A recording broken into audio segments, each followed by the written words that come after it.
All right, circling back to the pandemic now, we're watching as hospitals fill up again with COVID patients and doctors scramble to treat everyone. So here to talk about this new surge and its impact on our healthcare system is Dr. Luke Palmisano. He is an emergency physician with Dignity Health California Hospital. Doctor, thank you for joining us. We appreciate you talking to us from downtown Los Angeles.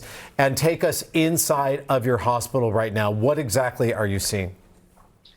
Well, we're seeing a lot of stuff. It's the summer, heat's high, and we're having a bit higher COVID cases as well. So it's turning into a busy evening for all of us.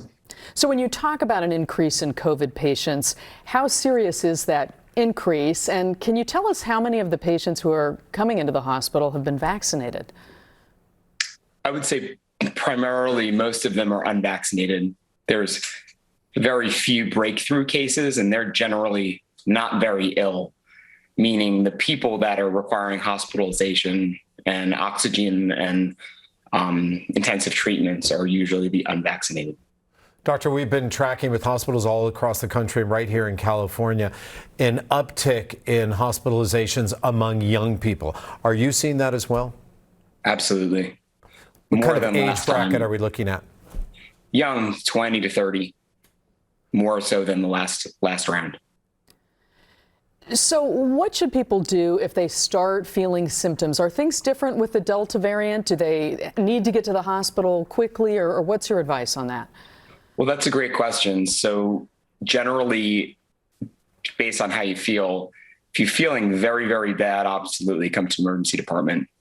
If you're feeling like a regular flu, and primarily the symptom of concern is respiratory disease.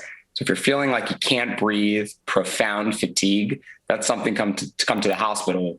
The other stuff can probably be managed with, any of the other healthcare options that are out there. A lot of family practice clinics and family clinics are opening up telemedicine, and urgent cares are a great resource for kind of typical flu-like symptoms. Over-the-counter medications are great. But again, if you're feeling very, very ill, coming to the emergency department is the best bet. And finally, Dr. Palmisano, are you seeing a lot of what's been called vaccine regret, those people who come to the hospital with COVID and wondering, can they now get the vaccine?